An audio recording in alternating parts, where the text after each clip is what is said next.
Fala galera, bem-vindos a mais um episódio do podcast Universo Generalista. O meu nome é Bruno Marcelo Rodrigues. Meu nome é Caio Hughes Pirandelli e antes de começar, os recadinhos de sempre. Se estiver assistindo a gente no YouTube, não esquece de curtir, seguir a gente, ativar o sininho e divulgar para quem não conhece o canal ainda. Estiver no Spotify, também não esqueça de seguir a gente lá, ajuda bastante no algoritmo, na distribuição do podcast. Um agradecimento aos nossos apoiadores no Apoia-se, que é Adalberto Soares, Alexandre de Marcos Ramos, Valéria Duarte Garcia, Veridiana Martinucci, Jonas Fernando Magna Bosco e Paulo Bastos e Pablo Santurbano. Obrigado pelo apoio financeiro de vocês. Quem quiser também apoiar a gente financeiramente, tá o link na descrição. Sendo nosso membro, você fica sabendo através do Telegram das nossas entrevistas antes delas acontecerem, para poder mandar pergunta, enfim, dar opinião e até sugerir conteúdos para a gente. Então, só divulgando também uma parceria que a gente tem com o Vitor Carrada da Corrida Ancestral. Ele oferece treinamento online de corrida de montanha, ele é guia de trilha e montanha em Ilhabela e ele também produz a sandália ancestral artesanal, que ele faz de acordo com o tamanho do seu pé, você manda o desenho do seu pé para ele faz sob medida. Descrição também para achar ele e os serviços dele tá na descrição do episódio. Agora o Bruno vai passar o currículo do nosso convidado de hoje. Vai lá, Bruno. Vamos lá, hoje a gente teve a oportunidade de entrevistar o pesquisador Daniel Alexandre Bouluça Álvares. E o Daniel ele possui licenciatura plena em Ciências da Atividade Física e do Esporte pela Universidade de Corunha, na Espanha. Tem mestrado e doutorado em Ciências da Atividade Física e do Esporte também pela Universidade de Corunha. Ele possui experiência como atleta em judô, futebol e atletismo e como treinador e educador com populações de todas as idades e níveis, especialmente com atletas de endurance. Ele é professor e pesquisador em ciências do esporte e do exercício. Os seus interesses de pesquisa incluem aspectos cardiovasculares e neuromusculares associados ao desempenho em diferentes esportes, a influência do treinamento e o condicionamento físico no desempenho e na saúde mental de trabalhadores, e os aspectos evolutivos que influenciam no desempenho e efetividade nos programas de treinamento físico. É isso aí, fique com a nossa entrevista com o Daniel. Olá, Daniel, bem-vindo. Obrigado por aceitar nosso convite, hein? Eu que agradeço o convite. Obrigado a vocês. E, Daniel, para a gente começar a nossa conversa, a gente gosta de entender a trajetória do nosso convidado para os temas, né? Como que foi para você chegar na parte de treinamento físico e cair nessa visão pelo prisma evolutivo? Então, é uma questão, como eu gosto de falar, mais que eventos discretos, não, que foram de repente se criando uma trajetória, eu acredito que me deveria de aderir a uma frase de um filósofo espanhol, Ortega y Gasset, que fala que nós somos nós e as nossas circunstâncias, não? Então, se eu analiso um pouco o meu histórico, a minha trajetória, acredito que o somatório, pois, formações, mentores, professores, experiências, casualidades, me levou um pouco não, a acabar neste mundo. Mas é verdade que tem alguns que, assim, tentando lembrar, podem chamar mais a minha atenção nesse sentido, não? Por exemplo, eu sempre gostei de história, sempre gostei. Teve sorte, não sei como está o sistema educativo hoje em dia, mas na minha época a gente tinha história todo ano, não? Era uma disciplina estas que eram troncais, não? Que eram fundamentais. Então, essas questões históricas, pré-históricas, sempre me chamaram a atenção. Lembro, por exemplo, que li, não sei em português como foi traduzido, parece uma tetralogia de Os Pilares da Terra ou algo assim, não sei como foi traduzido, que era a história na época pré-histórica, de um Homo sapiens que tinha contacto com os Neandertais, não? Incluso havia a hipótese daquela que era bem audacioso na época, sugerir a possibilidade da hibridação, não? Que depois, Sim. mais recentemente, se confirmou, não? Que é uma coisa bem interessante, porque na literatura, no caso, foi projetada essa possibilidade e depois a evidência sugere que realmente aconteceu, não? E então eu engoli toda essa tetralogia. Estamos falando de livros que eram assim de... E isso, sei lá, não lembro agora a idade, mas devia ter 12, 13 anos, não? Mais ou menos.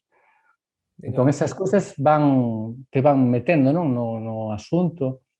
Depois, por exemplo, outra coisa que sei que me marcou descubrí a Richard Dawkins na biblioteca do pai dunha namorada da época, que estas casualidades, non? Que a gente está lá na sala de estar, tal, e comece ali a bisbillotar, e apareceu ali o Gen Egoísta. Eu non coñecía o título. E lembro que engoli, foi unha coisa que li dun día para outro. Non, comecei a ler e fiquei, nossa, que isto, non? Ese sei que me transformou tamén. E depois ten persoas, ten influencias que foron decisivas, non? E unha que non posso esquecer, que acho que foi fundamental. Eu tive a sorte cando traballaba já depois que formei, na época máis do mestrado, do doutorado, máis no doutorado, traballaba nunha academia, entre outras cousas, non? Que facía na época, non? Atendía diferentes populações, etc. E tiña unha alumna, Lauri, que ela é bióloga, formada en biologia, ok?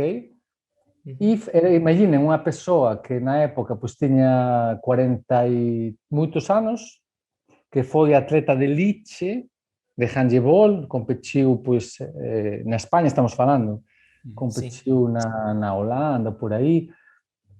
Bom, teve unha historia de vida ben interesante.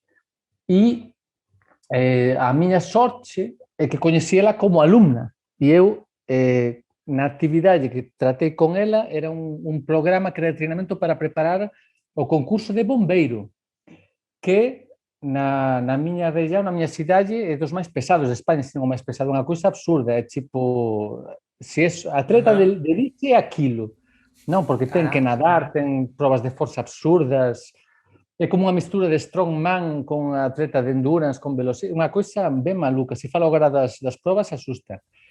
E claro, me aparece unha muller, non, de 40 e pico anos, querendo facer iso, claro, depois de 2 meses, eu, na miña ética profesional, non, fui onde ela e falei, olla, me desculpe, mas non quero descorallar você, non,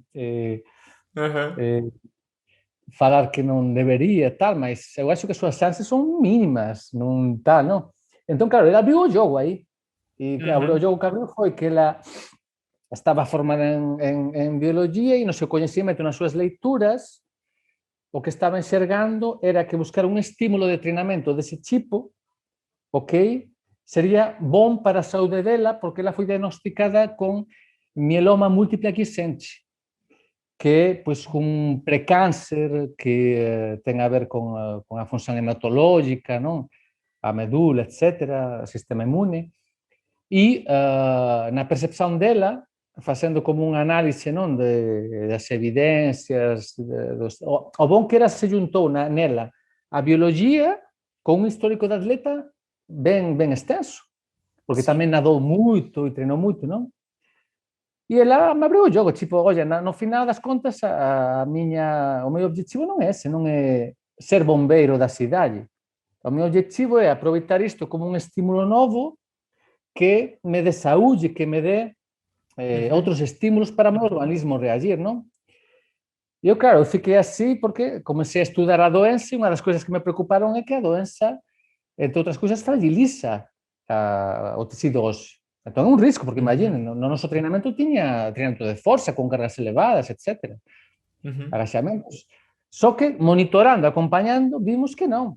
E, já cando foi a sorpresa máxima, foi que a hematologista, nos diferentes acompañamentos, bueno, primeiro a ela e depois ela me pasaba para min, a evolución era tan boa ao teu ponto que chegou un momento que saiu do diagnóstico.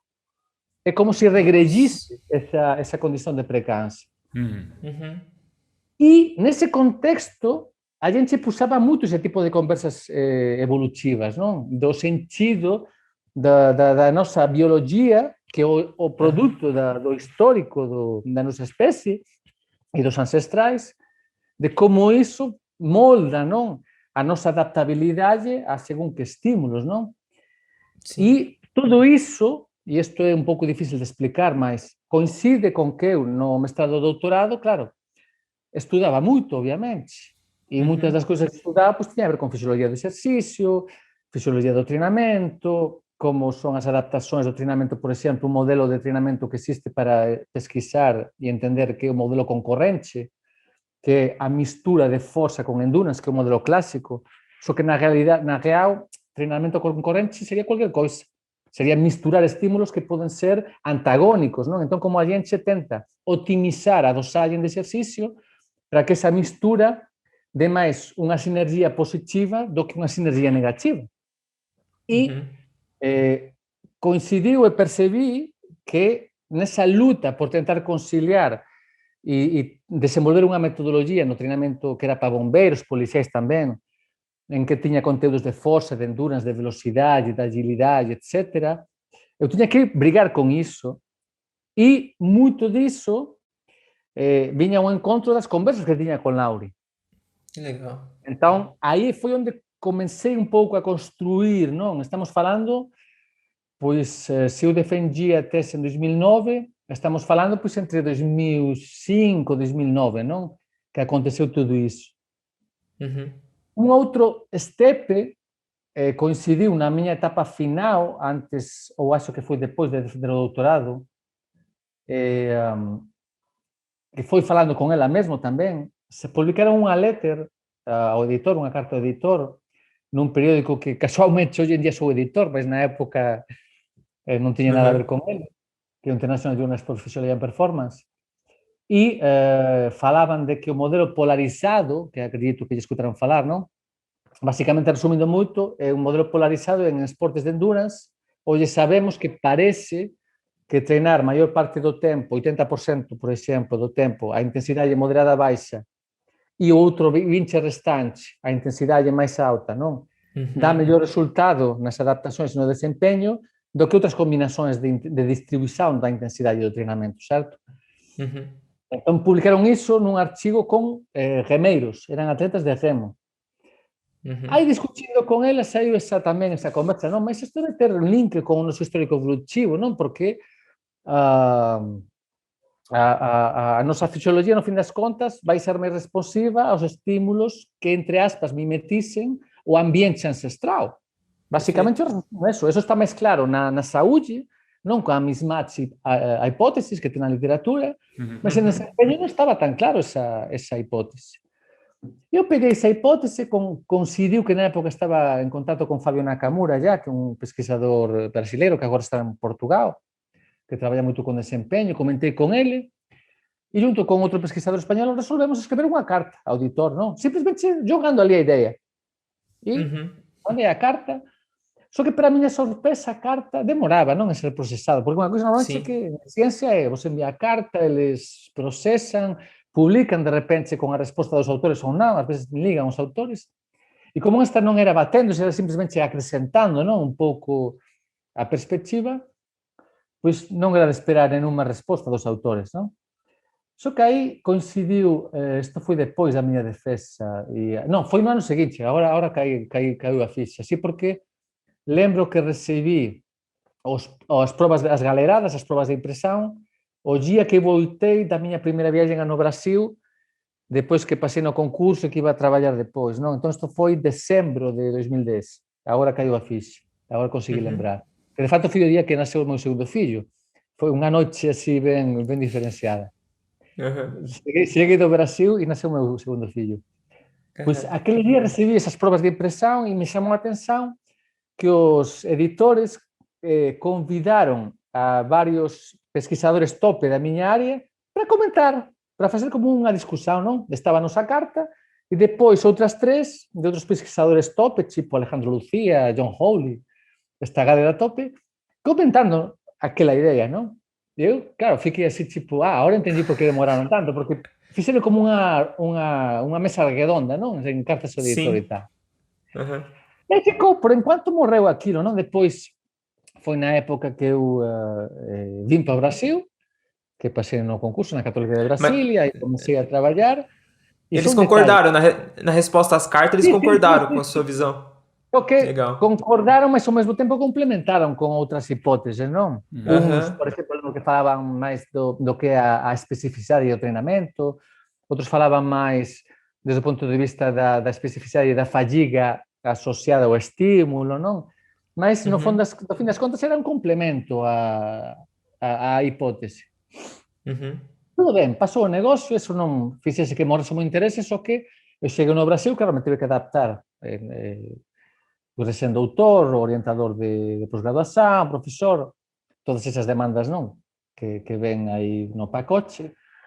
E cando eu levaba, acho que probablemente un ano aquí no Brasil, máis ou menos, un día de mañá acordei e tiña no email un email de Íñigo Mújica, que é un pesquisador español que foi, por exemplo, fisiologista de Miguel Indurain, que foi pois, o gañador de Tours de França, sin ser penalizado por doping, etc. Depois no caso de Armstrong foi descoberto, non? Mas Miguel Indurain non se descubriu nada, pois podemos falar que o maior ciclista da historia, limpo, non? Polo menos que non foi pego, non? E Íñigo Mújica me escreveu un email me preguntando, suggerindo se non toparía escrever unha revisión desenvolvendo a hipótese. A hipótese evolucionista aplicada ao desempeño. Claro, vocês se ten que contextualizar. Íñigo Mújica para min é un referente, non seré un referente no mundo da fisioloxía dos esportes, non? De facto é dos editores máis antigos dese periódico que falei antes. Aí, unha hora falei, non, topo, claro. É un desafío porque me estaba propondo de escrever a un dos periódicos máis importantes da área, já un current opinion, unha opinión, non? O Sports Medicine. Mas, obviamente, era un desafío. Estaba comenzando a carreira, era un estímulo. E se ademais tiña un pouco a orientación dele, a mentoría dele, non? Pois, ótimo.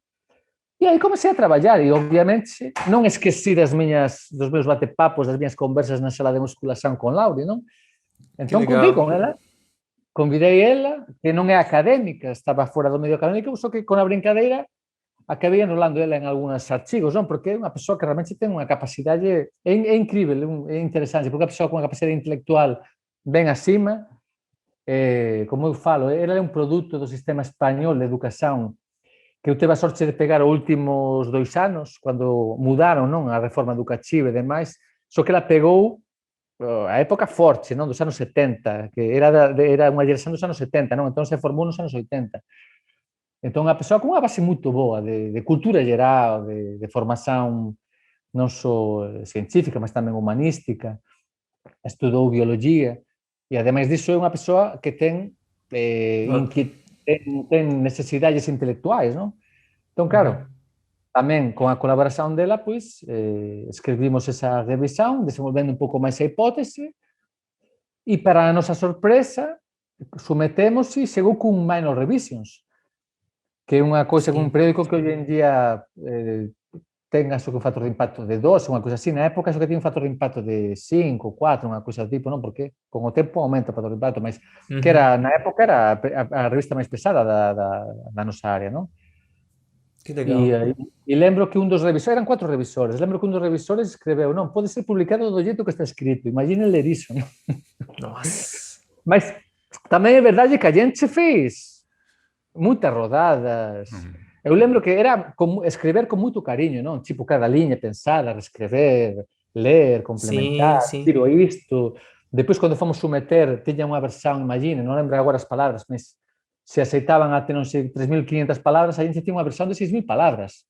Houve que facer un... De facto, ficaron cousas alas sin poder colocar, non? Por conta do espazo.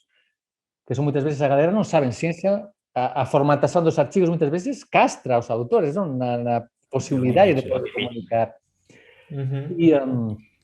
E unha coisa que teño suspeitas, acho que un dos revisores era Lieberman, pelos comentarios que ele fez lá. Ah, é? Sí, porque ele fez unha sugestón lá que tiña a ver máis con a prudencia desde o punto de vista dos dados antropológicos, das tribus, etc. e tal. E como eu confirmo a suspeita? Porque esa revista publica no ano seguinte a lista de revisores.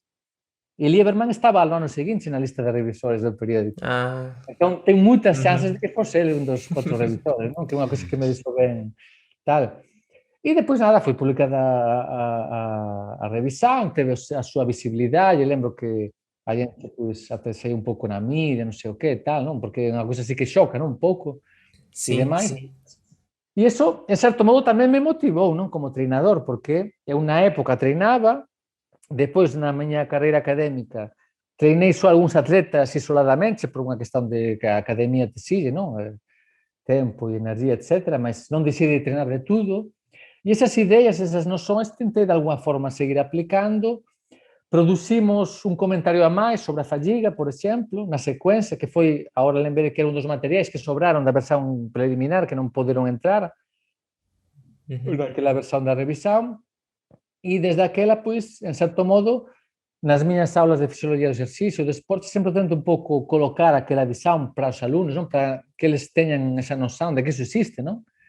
Sim. De que realmente nada en biologia faz sentido excepto a luz da evolución, como vocês já ben saben, Uhum. e ao ponto de que, bom, mais recentemente resolvi resgatar un pouco o asunto, preparei algunha palestra a partir dun convite, típico convite que chega, non? De, Daniel, podría palestrar aquí no evento, non sei o que, tal, e eu, que asunto? Non, o que você quiser. O que eu quiser. Entón, vou mudar un pouco, ás veces a gente aceita convites para facer cousas que de outra forma non faríamos, por Sim. preguiça, non? Directamente. Non? Entón, eu me comprometi, non? Vamos falar unha palestra sobre a influencia da biologia evolutiva no desempeño, no esporte e tal cual, non? E resgatei un pouco o Nossa. asunto, reformulei os asuntos, resgatei novos materiais, seguí lendo de alguma maneira, depois, e un pouco comezou, já viron, non? Como comezou, pois é un somatorio de eventos, non? Entón, acho que Legal, muito non sei boa. se enrolei moito, mas basicamente é isso. Não, muito boa história. Boa história. Sensacional. E, Daniel, quando a gente pensa, né, nessa perspectiva evolutiva, né, qual que é a importância dela para quem pratica e para quem prescreve exercício físico? Por que ela é um diferencial nesse sentido? Boa pergunta. Na prática, eu non vejo, non vou falar quase ninguén porque sería injusto, non? Porque ten Uhum, poucas persoas e algunhas, non? E me uhum, consta que vocês, por exemplo, Santurbano, etc., ten persoas que traballan con esa visión, mas é fato que no día a día poucas persoas ten esa visión, probablemente porque na educación formal non se pasa esa idea, non? Eu, por exemplo, estou na educación formal, na universidade, e tento pasar esa idea. Outro día comezou o segundo semestre a introdución de fisiologia do exercicio e na primeira aula perdi ali 20, 30 minutos só para apresentar un pouco a idea. Non faz Uhum. parte do conteúdo porque non está na mente oficial, ou é unha disciplina que compartillo, mas me tomo a licença de, no mínimo, citar aquilo para abrir a mente dos alumnos, non? Uhum. Mas tamén é verdade que non é fácil conciliar iso, porque é contraintuitivo ás veces. Moitas veces as Sim. persoas fican con a idea máis da forma, non? Ou con un link máis teleológico, non? Máis de finalidade, e non tanto de, espera aí, somos o produto dun histórico, dunha evolución, como eso se pode adaptar ás exigencias ao contexto da exigencia competitiva, da demanda competitiva dos esportes, non? A do ponto que se pode dar paradoxos, como, por exemplo, Uhum. un que se fala moito, que ten a ver máis con a dieta, non? Glicólise, glicogenio, etc. Obviamente, o esporte competitivo, a quantidade de energía, a potencia metabólica que precisamos, se a gente non consumisse carbohidrato, non teríamos estoques de glicogenio e non teríamos como atender aquela demanda, é imposible. Mas eso non Uhum. entra en contradición total con que sí é verdade que ten adaptações moleculares no músculo que acontecen, que favorecen unha certa flexibilidade metabólica cando en certos momentos a gente ten un consumo máis baixo de carbohidratos, Uhum. ok?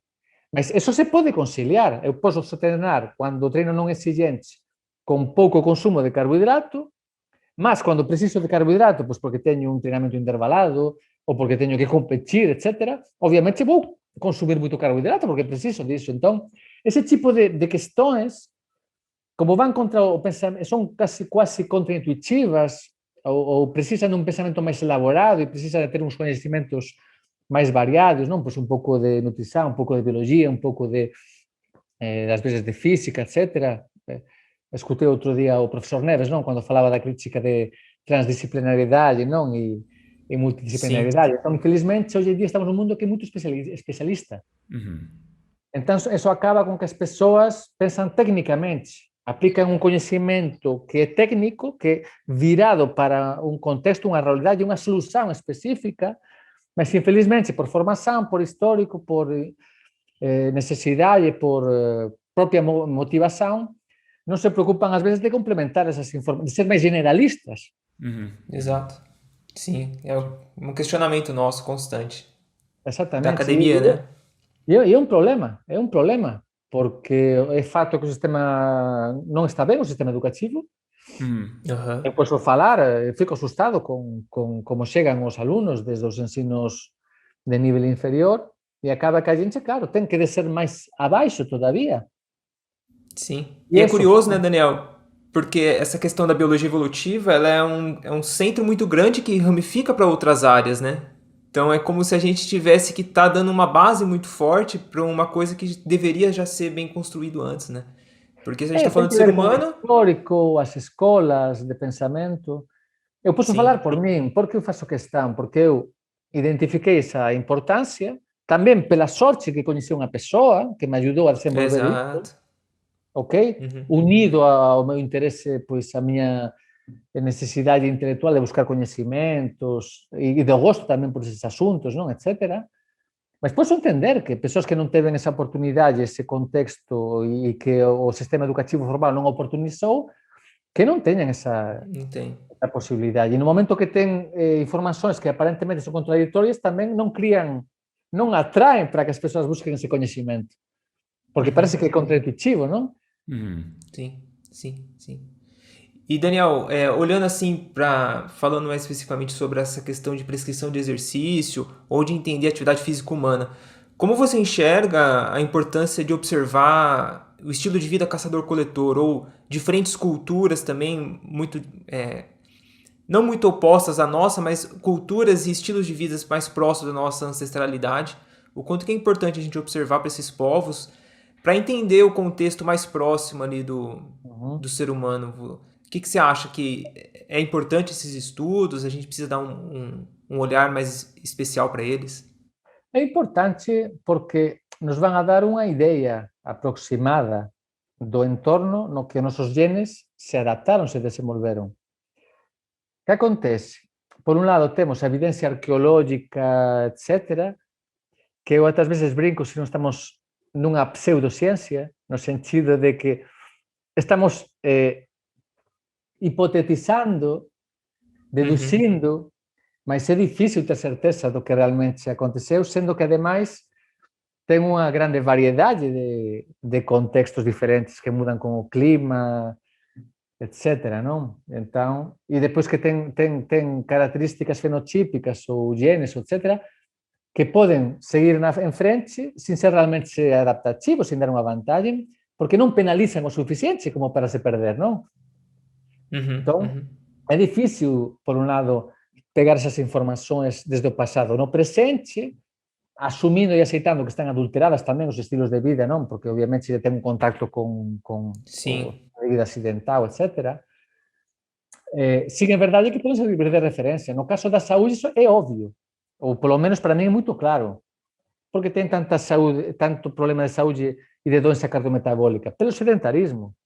E você só tem que olhar o estilo de vida de qualquer uma destas tribos, bem seja na savana, na selva, em qualquer contexto, no frio, é fato que se movimenta muito mais. Então, esse tipo de informações tem que nos chamar a atenção. Já desde o ponto de vista de treinamento, podemos entrar em perguntas mais específicas, não? Por exemplo, e outro dia aproveito porque nesse caminhar tem pessoas que você encontra no caminho, como Pedro Bastos, não sei se conhecem, que trabalha muito com nutrição, agora está muito focado Ah, na, sim, na, sim. na inflamação, etc. E ele tem também muito esse viés evolucionista Aham. e teve e tem, acredito ainda, hoje em dia, contato com Corden, esta galera toda. Pois, outro dia me perguntou, porque saiu unha carta de editor nunha revista, Daniel, mas falan aquí que o treinamento intervalado de alta intensidade é negativo, non? Ou pode ser perigoso, ou pode ser non saudável, etc. Non? Uhum. Eu falei, Uhum. olha, se pegamos de referencia os nosos ancestrais ou o estilo de vida das tribus, é fato que o que predomina, e aí a hipótese do treinamento polarizado, é unha actividade, non podes falar de treinamento porque non está sistematizado, non? É actividade física de moderada a baixa intensidade e, eventualmente, dependendo da demanda, do contexto, das circunstancias, algunhas actividades moito máis intensas. Entón, que podemos trazer disso? É que, de fato, os nosos genes non están adaptados a facer HIIT, treinamento intervalado todo o día, por exemplo, que son algunhas propostas que temos hoxe en día. E, de fato, se a gente faz un levantamento da literatura, podemos verificar que, efectivamente, a gente sabe que depois de 2 semanas, con 3 ou máis sessões de treinamento muito intenso por semana, é fato que entramos en overreaching, en sobretreinamento. Sim. Então, esses links existem e essas informações que trazemos desses povos caçadores-recoletores nos podem dar unha idea de qual poderia ser, non o padrão exacto a imitar, porque é inespecífico desde o ponto de vista esportivo, mas sim de onde non temos que nos de fugir moito, non? Por exemplo, outra reflexión que fiz outro día, saiu evidencia recente que demostra que atleta de elite é máis sedentario que a população geral. Isto é, fora do exercício próprio do treinamento, eles ficam largados um monte de horas no dia a dia. Isso não pode ser bom para a saúde. Não pode ser bom. Provavelmente faz sentido, não? Porque se a pessoa faz um treinamento muito exigente, muito extenuante, etc., é óbvio que psicologicamente se vai ter tendência, mas também podemos educar para dar um passeio na natureza, não ficar largado, fazer algumas coisas, como, por exemplo, tem algum trabalho que sugere que o lazer ou o tempo de descanso dos nossos, não ancestrais, mas das tribos mais recentes, se analisam, é muito mais ativo. Posições mais descanso ativas. ativo, né? Exatamente, posições que têm uma certa atividade muscular, um certo recrutamento. Então, isso nos tem que fazer reflexionar, porque tudo isso tem a ver, por exemplo, com a grande pandemia de hoje em dia, que é a inflamação sistêmica. E é fato que a inflamação sistêmica tem a ver com o sedentarismo. Por exemplo, o Covid, que está iba a falar de moda, que está na boca de todos hoje em dia. Saiu um trabalho com centos de miles de pacientes, analisando o desfecho UTI ou óbito, ok? Sabem o que era pior que ter câncer metastásico para o prognóstico de gravidade e ou óbito? Ser sedentário. É pior ser sedentário que ter câncer metastásico que você tem aqui, vou morrer. Sim. O sea, é unha prova evidente de que non estamos feitos para estar jogados, sentados 8 10 horas diarias. Então, obviamente, isso pode ser aplicado para atletas também. Sem dúvida. Até comentar com você, Daniel, essa questão que saiu um artigo recente do James O'Keefe, né? Que é o cardiologista, que ele levanta muito essa questão do excesso também de atividade física, né? Como você disse, que ele é maléfico também, é como se tivesse uma zona ótima ali biológica, né? Então, se a gente passa dessa zona, como você disse, um HIIT diário, e tem até estudos prospectivos, né? Ele citou um estudo de 25 anos acompanhando um grupo, 3 grupos, na verdade, né? E o grupo que fazia muita atividade física também tinha alterações cardiovasculares. Então, é muito curioso isso, né? Então, e olhar para a biologia, né, fica muito claro essa questão do sedentarismo, né? A gente até conversou com o Luiz Correia, que faz a questão da medicina baseada em evidência, que é justamente isso, né? Então a gente aumenta essa probabilidade de questionar um estudo, de levantar uma hipótese, né? Olhando pela perspectiva evolutiva, né? É de fato mesmo a atividade física, o sedentarismo ele é um mismatch, né? E tem algumas hipóteses que saíram na literatura sem ter a visão evolutiva, mas que quando você aplica a visão evolutiva faz mais sentido todavia. Por exemplo, na minha área tem muito de déficit de vitamina D e desempenho e recuperação. Claro, para alguém que lê um pouco, cai a ficha logo, não? É óbvio. E, de fato, alguns atletas consegui melhoras rápidas, simples, só pelo fato de pedir, não, espera, sai da academia, treina um pouco ao ar livre, cara. Que não está tomando alcohol. Coisas tão simples como essas, não? Mas o que falou você da doença cardiovascular, risco cardiovascular, aterosclerose, tamén ten un link moito forte con o paradigma de como o paradigma médico tamén vai mudando, por exemplo.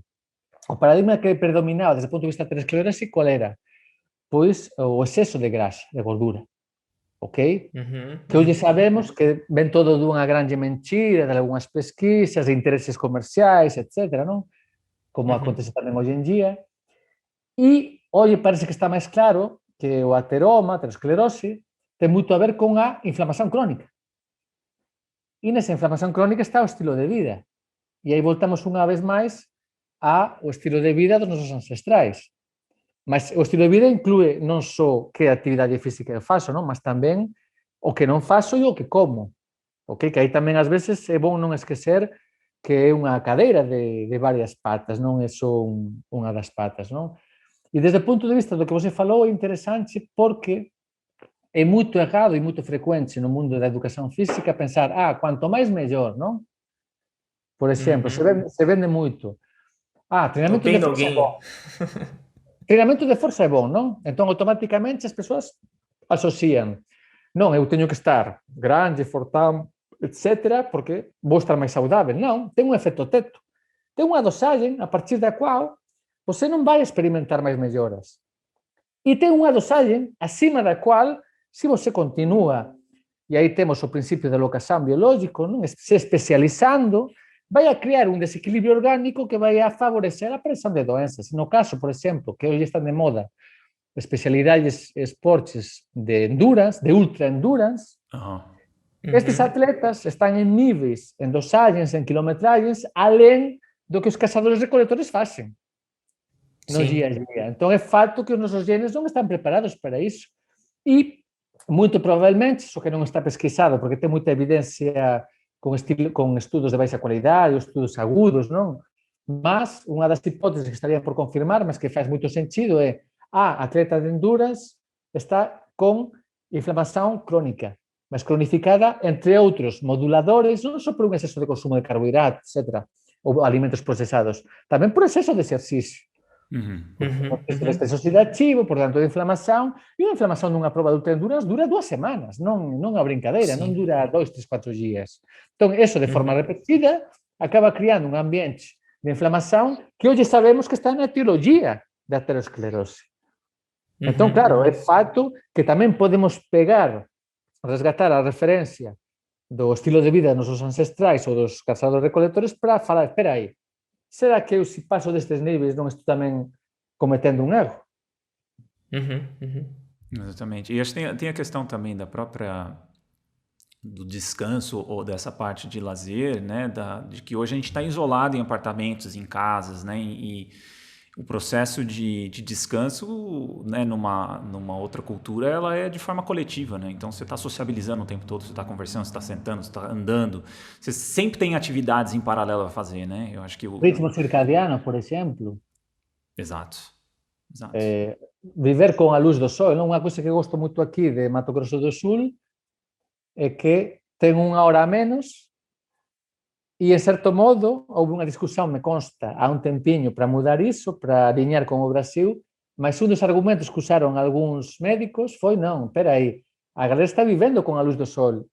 Eso é moito saudável, porque está na nosa biología. Ter actividade durante o dia e dormir durante a noite. E facer o contrario do que iso é fato, se sabe tamén hoxe en día, que soma na etiologia das doenças cardiometabólicas. Então, isso também é conhecimento que faz sentido desde o ponto de vista evolutivo. Com certeza. E, Daniel, entrando aqui agora num artigo que eu li, né, sobre a fadiga, né? Então, como era a visão, né? Qual era a visão que tinha, que costumava... Qual é o prisma que tinham sobre fadiga anterior? E qual é o que trouxe de diferente a perspectiva evolutiva para o entendimento da fadiga? Assim, qual foi o diferencial na perspectiva de entendimento de fadiga quando você traz a lente evolutiva? Boa pergunta. Esse foi, como falei antes, um material que sobrou daquela revisão que acabamos publicando como opinião. E essa hipótese tamén hai que contextualizala nun momento no que a gente estaba discutindo no mundo da educación física, das ciencias do esporte, a partir do modelo psicobiológico, non? Que para a fadiga inclúe construtos psicológicos como a motivación, ok? Uhum. Iso é moito interesante, porque que acontece? Desde o punto de vista da fisiología do exercicio, os paradigmas anteriores estaban máis focalizados nos parámetros que a gente conseguía medir. Por exemplo, parámetro bioenergético, parámetro metabólico, non? Entón, acabou o glicogenio, ten fadiga. Non consigo correr máis, por qué? Cheguei no teto de consumo de oxigênio, non? Consumo máximo de oxigênio, entón, e por aí vai. Aparece depois pesquisas máis neuromusculares, non? Estudando, por exemplo, pois fadiga periférica, fadiga de tipo central, non? Activación dos meus músculos con estimulación eléctrica ou non, e a partir de aí deducir, non? Se a fadiga máis periférica, teve moita hipótese tamén ao redor do lactato, que hoxe sabemos que non ten nada a ver, e por aí vai. E ese pensamento ou esa hipótese faz sentido evolutivamente pensando, espera aí, pode ser que a gente chegue en limites de desempeño fisiológico en cuanto que experimentamos dor, experimentamos cansazo, etc., mas, desde un punto de vista da sobrevivencia, esa fadiga vai ser máis ou menos dependendo de quanto este próximo a miña motivación para sobreviver con a posibilidade de alcanzar objetivos, se no caso fose pois unha peza de casa, un animal ou cualquier outra circunstancia que tenga a ver con a miña sobrevivencia inmediata ou a medio longo prazo. Ok? Entón, ese tipo de raciocinios complementan un pouco, porque unha coisa é focar no sintoma, que pode ser, e isto iríamos na historiña aquela, non? Naquele mito dos sabios cegos que tocan o elefante, non? Cada un toca unha parte, entón, dependendo do que les tocan, eles achan que o elefante é aquela coisa, non? É a perna, o rabo, a trompa, se fala trompa en portugués, non? Tamén. Tromba. A tromba, etc. Mas o que a gente ten que tentar en ciencia é ver o todo, non? E juntar todo iso faz máis sentido se a gente avalia desde un punto de vista evolutivo. Sim. Legal. E, Daniel, a próxima pergunta é uma reflexão do nosso colega Vitor Carrara, da Corrida Ancestral, né? Que ele traz essa questão dos princípios do treinamento esportivo, né? Ele questiona essa questão, dentro dos princípios tem a individualidade biológica. E quando a gente olha pelo prisma evolutivo, a gente tem muito mais em comum do que de diferente, né? Entre os indivíduos. Então a gente tem muito mais vamos dizer assim, uma generalidade biológica do que uma individualidade biológica. Talvez ele traz a visão de uma individualidade cultural. Então é mais a cultura que deixa o indivíduo com uma peculiaridade mais interessante comparado a um indivíduo ao outro. Como? E a ontogênia também, a ontogenia. A ontogenia, sim, perfeito. O desenvolvimento. É que isso é discutível e é complicado. E vem à tona também, lembro que também escutei o podcast de Santurbano, e, por exemplo, tem uma visão muito estendida, que é muito genetista, que é muito estática, não? Que parece que se nega a possibilidade de adaptações no meio prazo, não? Tem evidências que sugerem que pode haver adaptações em poucas gerações, ok? Há quem fala, não se lembra agora, não sei se vou falar besteira, mas ao redor de 30 gerações poderíamos esperar, que não é muito, poderíamos esperar adaptações, dependendo pois do contexto que favorece ou não favorece, só que também sabemos que as mutações são aleatórias, então tem muito de aleatório e de qual é a capacidade fenotípica, não? Só que o que acontece? No caso do ser humano, ainda que não é politicamente correto, se é fato que temos que falar que, olha, tem diferentes versões do ser humano, não vou falar de raças, que se foram isolando em diferentes locais. Ok? Hoje em dia estamos num mundo muito mais globalizado e misturado, de fato, ao ponto que eu sou galego da Galícia da Espanha e a minha esposa é mulata no Brasil e temos um filho mais híbrido, uma coisa normal, mas se é verdade que não podemos negar que houve como colos de garrafa, que houve locais nos que É fato que se Uhum. isolaram algumas características, ok? Sim. Poder mensurar, quantificar o impacto dessas características no fenótipo é complicado. Porque, por Sim. exemplo, se vamos no desempenho, ok? Eu sou de esportes e tem muita literatura, não? O gene, o polimorfismo, a CTN3, non? Que ten a ver con a proteína que se sintetiza, que favorece contracções máis rápidas ou menos rápidas no músculo, non? E, por tanto, se pode asociar a esportes de potencia, por exemplo.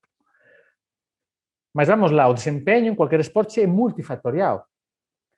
Vai a depender de inúmeros factores. Entón, aínda que un teña o polimorfismo errado, pode Uhum. dar a casualidade, como estamos falando de combinações de moitos factores, de que teño moitas outras combinações de factores, o meu histórico, cultura, etc., que acaban favorecendo que teña un desempeño top level de elite, a pesar de non ter aquele polimorfismo que é o certo. E Sim. neste caso, por exemplo, do CTN3, estou lembrando un estudo de caso que publicou Alejandro Lucía no British Journal of Sports Medicine dun saltador en distancia español que saltaba con 18 anos máis do que Carl Lewis na época, ok? Tiña unha marca de 8,20 algo, non lembro agora, ok? Era branco, mas Uhum. é fato que era... Pois tiña o polimorfismo errado. Non producía Não a proteína produzia. rápida. Espera aí, como pode Sim. ser? Eu teño un traballo que non ten a ver con estes asuntos, que revisei na época da miña tese, de Carmelo Bosco, un Aham. fisiologista mítico italiano, que desenvolveu testes de saltos, testes verticais, a batería de testes. E ten un traballo falando da saltabilidade en fadiga, que você vai alá na tabela das características dos atletas e ten ali varios saltadores de distancia e de altura con marcas de elite e vai ver ali o percentual de fibras rápidas 20-30%. Espera aí. Está na elite mundial con un Uhum. percentual de fibras rápidas que a priori é incompatível. Pois porque ten moitos outros factores que para o Sim. desempeño van a somar. E esses factores até poden estar codificados genéticamente, como, por exemplo, é o caso da capacidade de esforzo, de persistencia.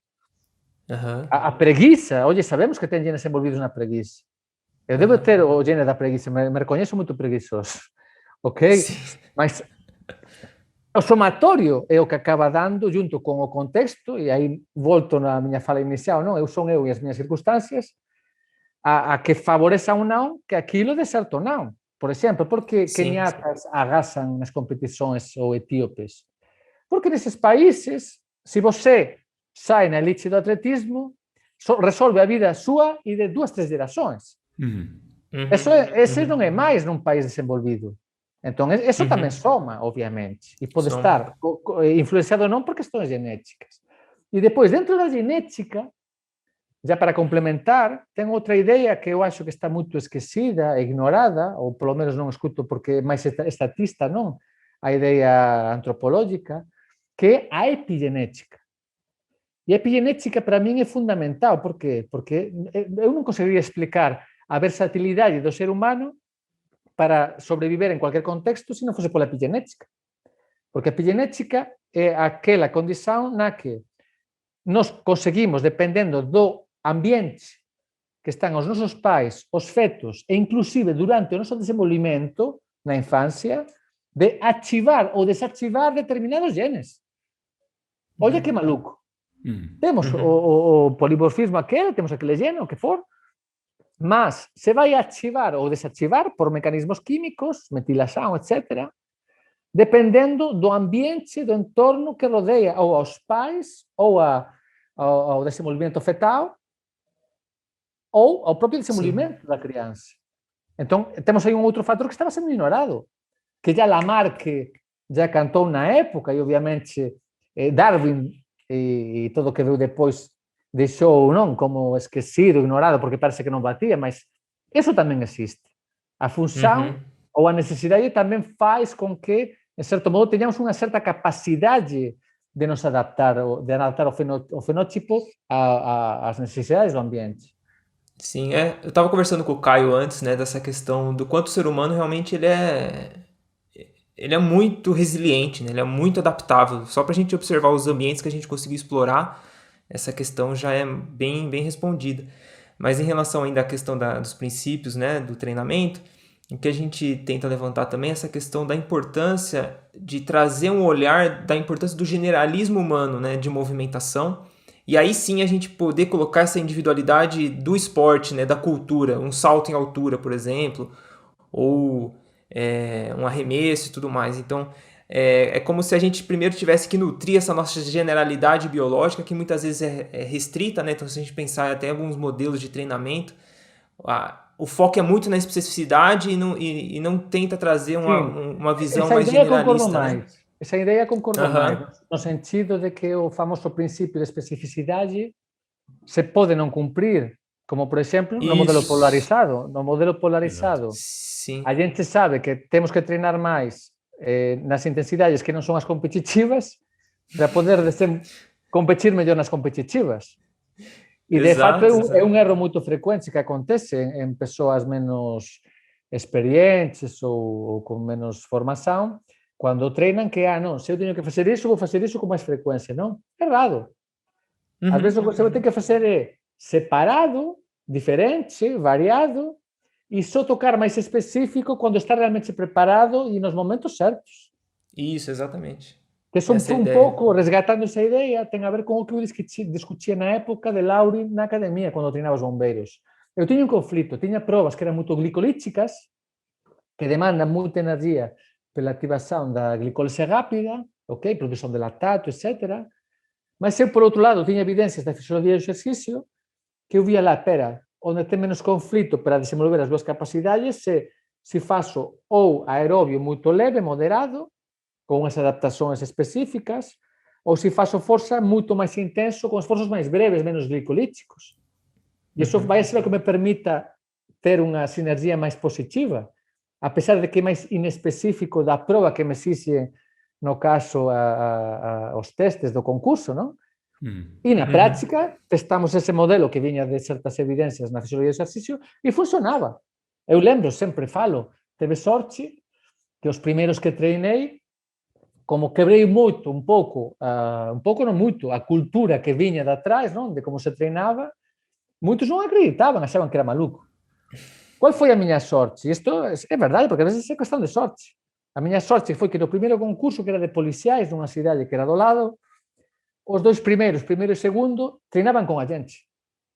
Se non chego a ter esa sorte, me demitían, Aham, a aham. pesar de estar facendo certo. Sim, Por sim. qué? Porque eles dois, depois que pasaron, etc., chegaron onde a mí e falaron, Daniel, non, temos que recoñecer para você que a gente non acreditaba, non. A gente estaba achando que estaba errado. Porque, claro, porque non iba Sim, ao encontro do que viña sendo feito durante sim, há moitos anos pola galera que preparaba esse tipo de provas. sim. Sim, É sim. E aí foi que, contraintuitivo, né? É contraintuitivo, porque você pensa, né? Fala assim, ó, para melhorar aqui, eu treino mais aqui, né? Como é que eu vou querer, né, treinar, ter um treino mais geral com outras atividades e vou ter uma melhor performance no específico, né? Então, isso é contraintuitivo mesmo, né? Só que pelo prisma evolutivo faz todo sentido, né? totalmente. Você não vai ficar o tempo todo treinando Eu não caça posso treinar na pancada todo dia, não dá. não dá, não dá, Nem né? estamos feitos para isso. Exato, exato. Inclusive vai de encontro um pouquinho com uma próxima questão, que é essa perspectiva um pouco de cativeiro, né? Então, de tipo do primata em cativeiro e o primata em ambiente natural. Estamos E às vezes domesticados totalmente. a gente usa eu acho que tem tido uma discussão ampla sobre o weird, né? Essas amostras weird, desde a psicologia, eu acho que a gente pode trazer isso também, e acho que é trazido isso para a parte de atividade física. Quanto você acha que essa visão da amostra do cativeiro, que é praticamente esses indivíduos em cidades grandes e tudo mais, ela pode estar distorcendo também a nossa noção de potencial biológico humano ou de fragilidade humana? Você vê isso afetando também a nossa percepção, até como educador, como profissional da educação física, vendo um crescimento constante dessa noção de fragilidade humana por causa dessa amostra, por causa dessa falta de noção da antropologia ou da capacidade física humana em ambientes mais abertos, mais hostis? Você acha que faz sentido que você vê essa fragilização pela essa falta de perspectiva antropológica da atividade física? Depende muito do contexto das pessoas e da geração também. ¿no? Por exemplo, se vamos a pessoas mais idosas, etc., que tinham outro contexto e que se juntam às vezes com menos formação, menos oportunidades de formação e uns trabalhos mais físicos, etc., que é um pouco onde a epidemiologia descobriu, não? Que ser mais fisicamente ativo era melhor naquelas pessoas que trabalhavam ou tinham profissões mais ativas, casualmente tinham uma melhor morbimortalidade, um melhor prognóstico, não? Mas esse é um contexto no que o estilo de vida tinha uns condicionantes e as pessoas pues, tinham mais obesidade e isso ainda é um pouco, temos sequelas de tudo isso. Mas, por outro lado, eu vejo muito nas gerações mais novas, nas pessoas mais novas, um culto à estética absurdo. Então, podemos cair numa visão também distorcida, mas com outro viés, que é o da estética. E aí vemos, por exemplo, no caso dos homens, não? Pessoas que têm um físico que nada se parece a um caçador-recoletor. Não tem coisa para mim mais horrível que uma pessoa que tem mais braço que perna. Mas se vê isso. Se vê isso. E o pior depois é que fazem coisas que vão contra a nossa biologia, porque uma prova ineludível, inexcusável de que isso não é biologicamente possível é que todos, para poder passar de um certo nível de hipertrofia, têm que tomar anabólicos, porque não os produzem no seu corpo. De fato, a gente sabe, eu até busquei, tem alguns dados em caçadores-recoletores, os níveis de testosterona são bem discretos comparado com o que se está buscando. Por isso que é outra grande mentira, não? Da reposição hormonal e tudo isso, que é uma forma elegante de chamar a bomba do dopagem. Porque é um negócio. Sim. É um negócio. É um negócio. Só que a gente, muito, desde a biologia evolutiva, podemos saber que isso está errado. O problema é quando o ideal estético prevalece sobre o ideal de saúde. Aí onde eu me preocuparia, claro.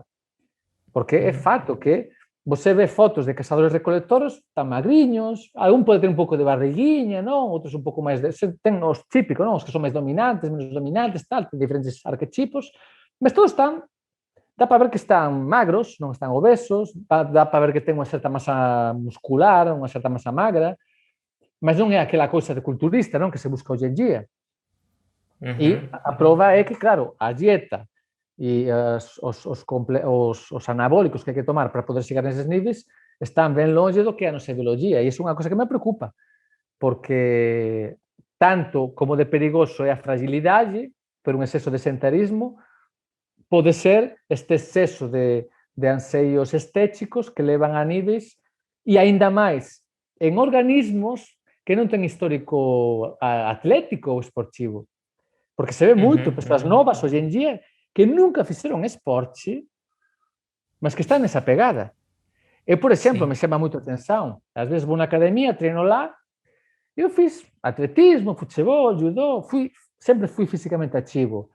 Como eu falo, nunca fui bom em nada, mas me defendo em tudo. Beleza. Mas me chama muito a atenção, por exemplo, estou fazendo supino com um bombado do lado, como pode ser que eu estou mais magrinho, não estou tão grande, que eu movo mais quilos que o bombado? Só se explica porque eu comecei a fazer atividade física e exercício com 6 anos. E fui, durante todo o meu crescimento, foi acompanhado de esporte com muita frequência e muitos estímulos. É uma pessoa que foi sedentária de criança, de adolescente, e de repente tem anseios estéticos de adulto, aí é fato que a base não é boa. Ou com o que reforça mais a necessidade de usar outras coisas. Então eu me preocuparia nas duas direções. Sim.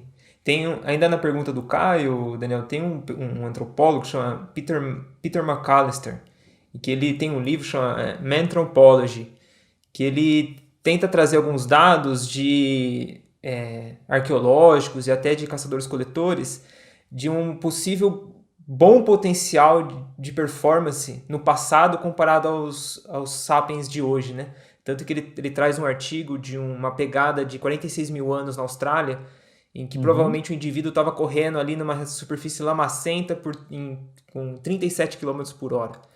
Então ele levanta esse questionamento também de tipo, talvez o nosso passado biológico, nas circunstâncias que a gente vivia, né, bem próximo do que seria uma zona fisiológica, né, de alimentação, de movimentação, de ciclos circadianos e tudo mais, permite um maior potencial do indivíduo de performance, comparado a hoje que já tem todo um ambiente, claro que a gente é resiliente a tudo isso, né, mas um ambiente que talvez está perdendo nosso potencial biológico de performance, Mas né? Ele isso levanta que esse questionamento. você está falando é muito interessante. Eu não conhecia esse autor, depois vou buscar alguma Aham. coisa. Mas vem um pouco à tona do que estamos falando do desenvolvimento. A gente tem esse potencial nos genes. Exato. A questão é que nós estimulemos isso nos momentos certos e na dose certa. Ou pelo menos de uma forma saudável. Não... Porque outro erro também é querer, o meu filho tem que ser atleta. Não, não é isso. Nós temos que entender as nossas necessidades biológicas para tentar dar um mínimo de dose para garantir a saúde. Depois, se é atleta, não é outra coisa. Já entram outros condicionantes. Sim, e provavelmente muitas das questões ou dos problemas de saúde que aparecem, ou de limitantes à hora de desenvolver mais o desempenho, estão numa falta de estímulo desde umas idades. Eu, por exemplo, me chamava muito a atenção. Tenho 2 filhos que estão na Espanha, não? Que têm agora 12 e 10 anos, Leo e Enzo. E lembro que quando eram muito crianças aqui, tinha pessoas que lhes chamavam a atenção, que eram muito ágeis, não? Subiam, não sei o quê, tal, quando comparado com... E tinha pessoas que falavam, não, isso porque o pai foi atleta, não sei o quê, tal. Eu não, simplesmente eles têm mais horas de voo que a maioria dos seus colegas. Provavelmente têm o mesmo ou mais potencial muitos outros coleguinhas da escolinha, etc., só que estão educados no sedentarismo. Eu tento que eles tenham oportunidade de se movimentar, brincar de forma ativa, etc., e isso, de forma natural, vai favorecer o desenvolvimento que, no melhor das hipóteses, não vai a hipotecar o futuro se quisessem ser atletas. Outra coisa é que tenham o talento, as capacidades e essa combinação de fatores, não, essa multifatorialidade para ser muito bons numa coisa muito específica, que isso, como falamos antes, depende de muitas questões. Sim. Legal. E, Daniel, partindo para um outro tópico, que é essa questão desse controle de treinamento, né? Também por um prisma evolutivo. O que você acha dessa noção, por exemplo, de entender a capacidade do corpo em lidar com as cargas, né, de treinamento? O quanto é importante, pelo menos que eu tento trazer, até na assessoria de corrida junto com minha esposa, que essa capacidade de carga, claro que tem características individuais, como experiência e tudo mais, o quanto que o olhar evolutivo para lidar com as cargas da corrida é importante. Então, por exemplo, a gente gosta de ter uma noção do quanto esse indivíduo varia de movimento ao longo do dia, qual que é a alimentação mais, não digo natural, mas o menos industrializada possível, o ciclo circadiano, a socialização desse indivíduo, trazendo aí os fatores fisiológicos que o Pablo trouxe, né, no livro dele. Então, você corrobora com essa ideia de, tipo, lidar com as cargas da corrida também por um prisma evolutivo é importante? É fundamental, porque, como falei antes, se pegamos referências, a ideia pode saber aonde não seria de repente saudável passar, porém, é fato que elite não dá para discutir, não é saudável, ok? Precisamos um nível de especialização que automaticamente não vai ser saudável, mas é fato que, sabendo a noção do estilo de vida, a gente pode entender que tem uma série de fatores que, somados, configuram o que podemos chamar de carga alostática, que seria todos aqueles fatores que vão a influenciar, diminuir ou potencializar a nossa capacidade de adaptação, ok? Por exemplo, que isso foi um pouco a hipótese, uma das hipóteses que tocamos na revisão do Sports Medicine, que foi, tem evidências que a gente, monitorando a atividade do sistema nervoso autonómico, podemos verificar quando há um excesso de estresse, fadiga no tempo prolongado, e, portanto, sabendo, porque o noso entorno ancestral non había periodización. O que había é un ajuste constante nas demandas, nas exigencias e nas actividades para poder garantir. Se gastaba energía para conseguir energía. Entón, tiña unha autorregulación nese sentido. Non tiña necesidade de ir no limite de forma constante. Entón, a gente, controlando iso e analizando diferentes indicadores, que neste caso ten evidencia con a variabilidade da frecuencia cardíaca, non?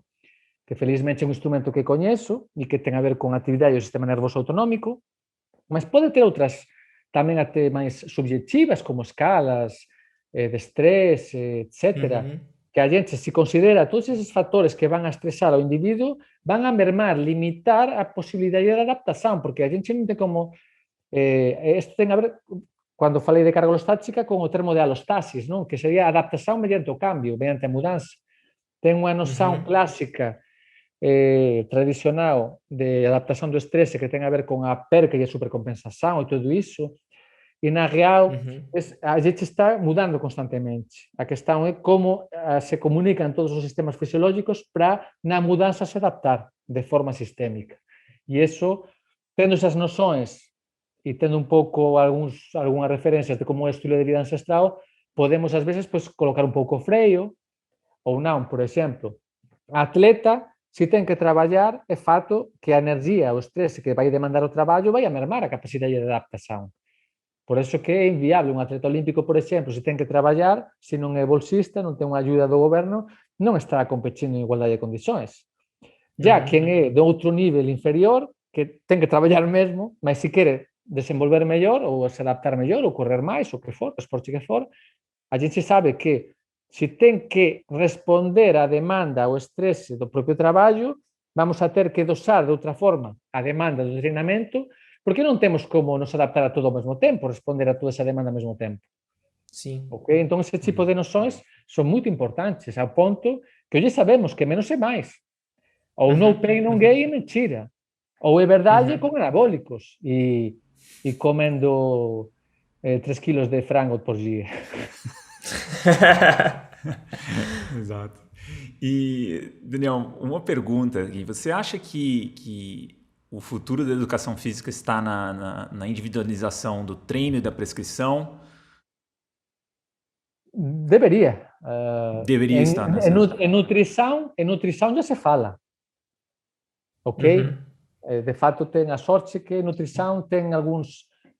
Não gosto de falar a palavra influencer, mas tem algumas pessoas como Jeukendrup, que são cientistas que trabalham, superaram a etapa de cientista de sucesso e diretamente são assessores e autores e divulgadores de sucesso, não?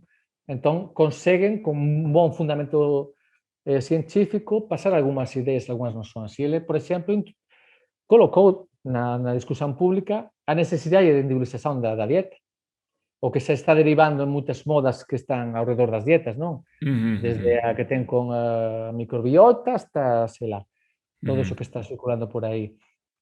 E entón, en outras áreas se está acontecendo de fato, já na educación física, por unha questão de histórico, por unha questão de ignorancia, por unha questão ás veces de preconceitos, como falamos antes, de achar que máis mellor.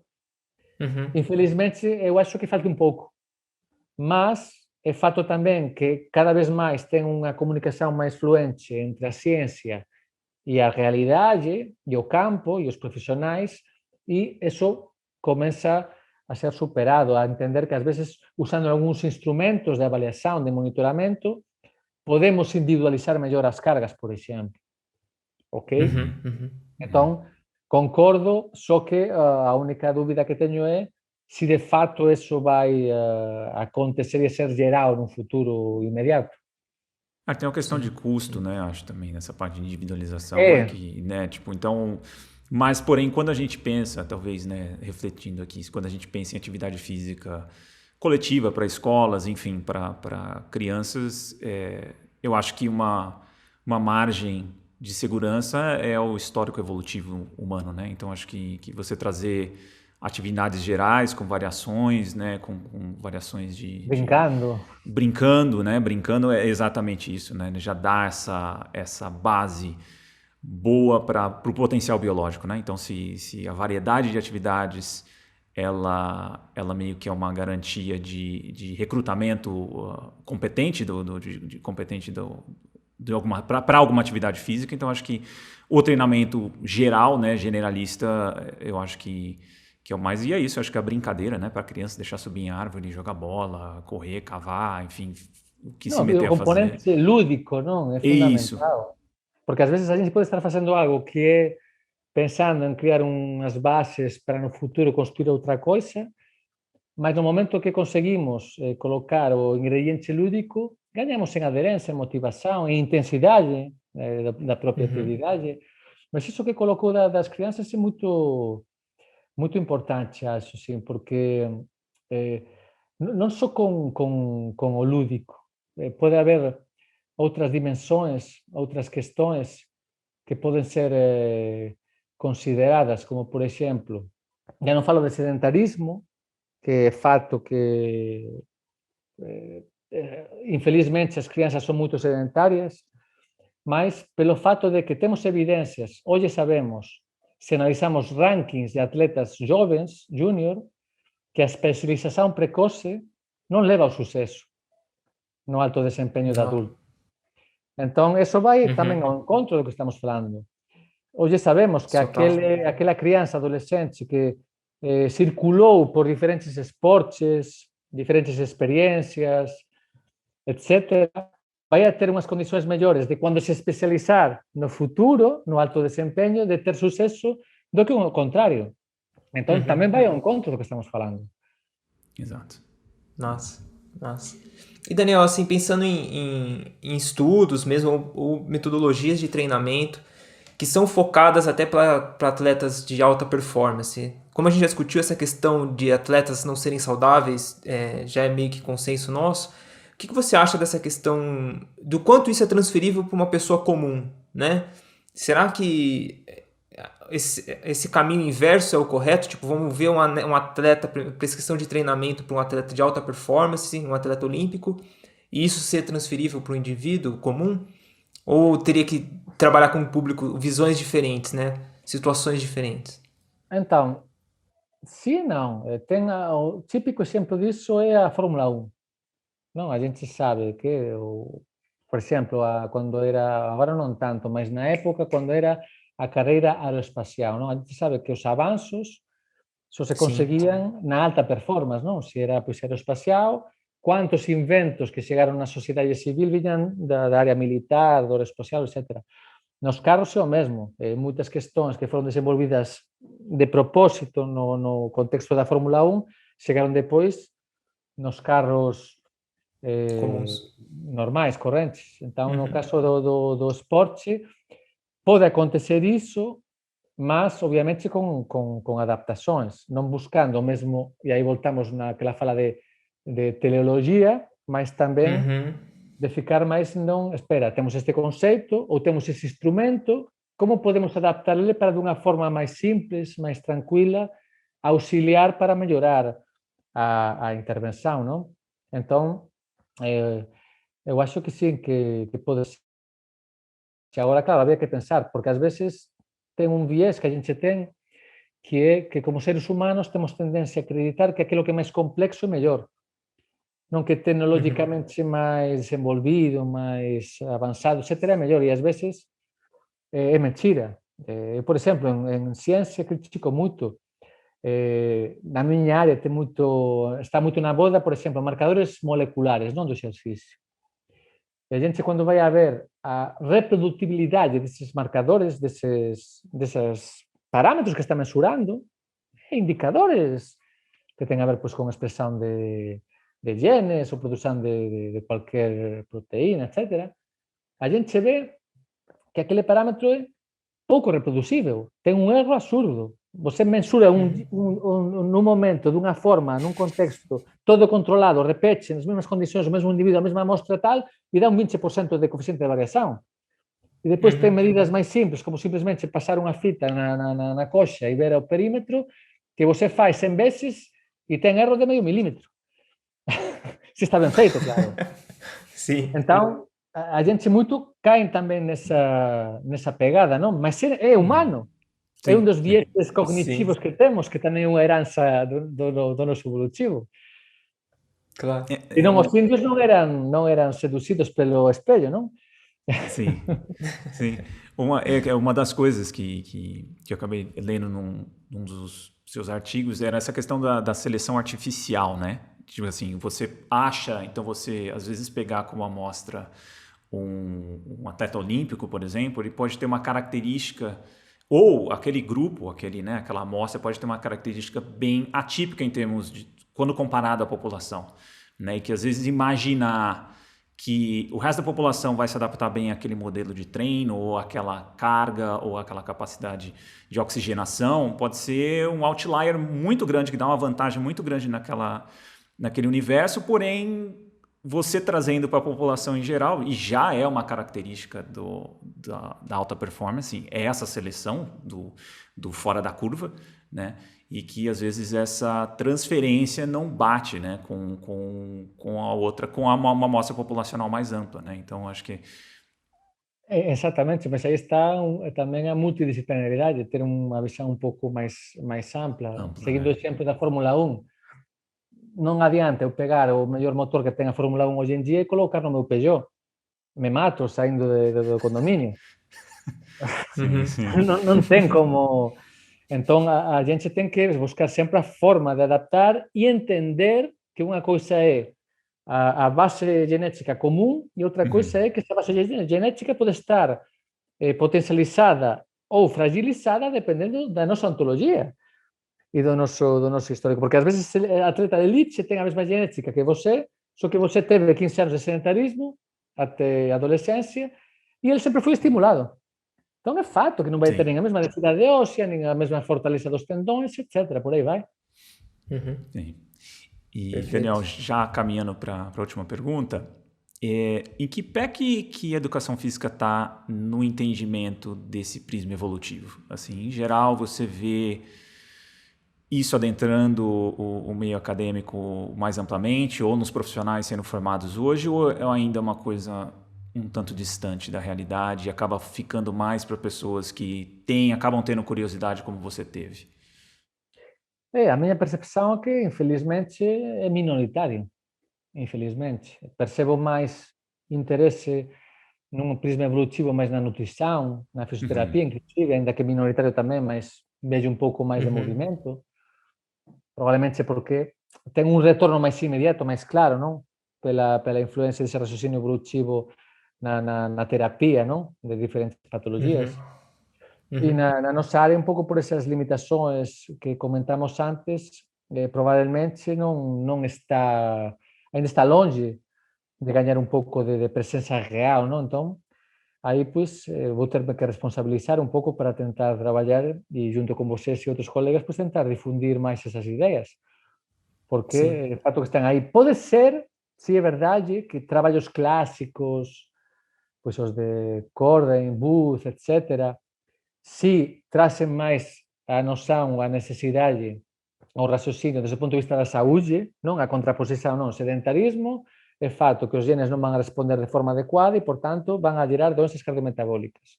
Eso parece que está máis aceito, mas non está tan presente no día a día, ok, no raciocínio, e já é fato que si está ben longe, já desde o ponto de vista do desempeño, por todos esses condicionantes que comentamos. Então, falta muito, realmente. Então, espero poder contribuir nesse sentido.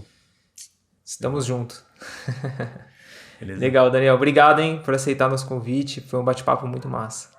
Não, eu que agradeço aí o convite e reforço o meu parabéns pela iniciativa, porque realmente é importante esse tipo de iniciativas. E às vezes, bom, parece que não tem aquela visibilidade, não? Como pode ter uma cantora ou, sei lá, outro tipo de coisas, mas aos poucos, ao boca a boca, estimular uma pessoa, estimular outra, as coisas vão crescendo Sim, e a gente a chega lá. gente vai expandindo a palavra. Legal. Massa, Exato. pessoal. Fica por aqui, então. Um abraço e até a próxima. Valeu, Tchau, pessoal. tchau.